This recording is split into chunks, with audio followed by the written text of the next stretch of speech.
Hey, Ronnie Jr. Two of my favorite. I listen to their podcast all the time, and I think what's interesting about them is yes, they are from this gigantic show, and yes, they were so great at it. But I just feel like this is going to be, and much like your career too, it's going to be a little like years down the road, like a little like, oh, remember when they did Drag Race? But then they also did in your case Broadway, and I mean Bob is hysterical. I often say this, and I don't know if you agree with me.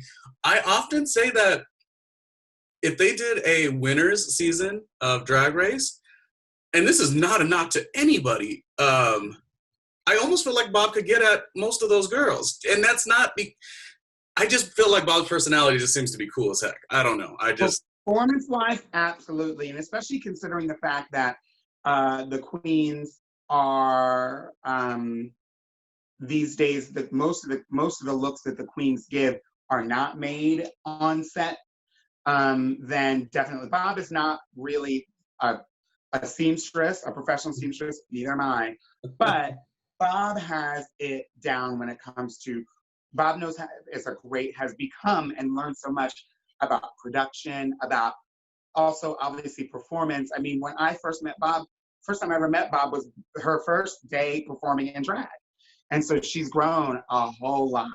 Yeah. And it's great to see. And so I agree with you. Bob would obviously slay. I hope that they do a winter season. Yeah, and again, that was no shade to any of the other great queens. I think. No, they're all great. It's just the show itself is an interesting show. And, can you put yourself in that judgmental space again? Can you put yourself into some of the production stuff as far as, not being able to really communicate with your friends or family? Like, some of those other great queens who did so well as the winner, I don't know if they would bounce back. Something about Bob is back to that New York City thing as well. It's the resourcefulness. Like, she gonna Jimmy rig something and make it work. She gonna Jimmy rig a comedy joke if that is necessary.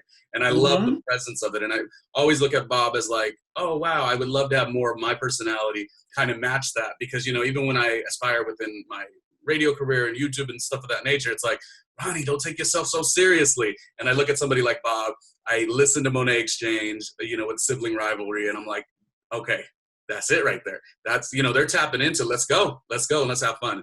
And that's important.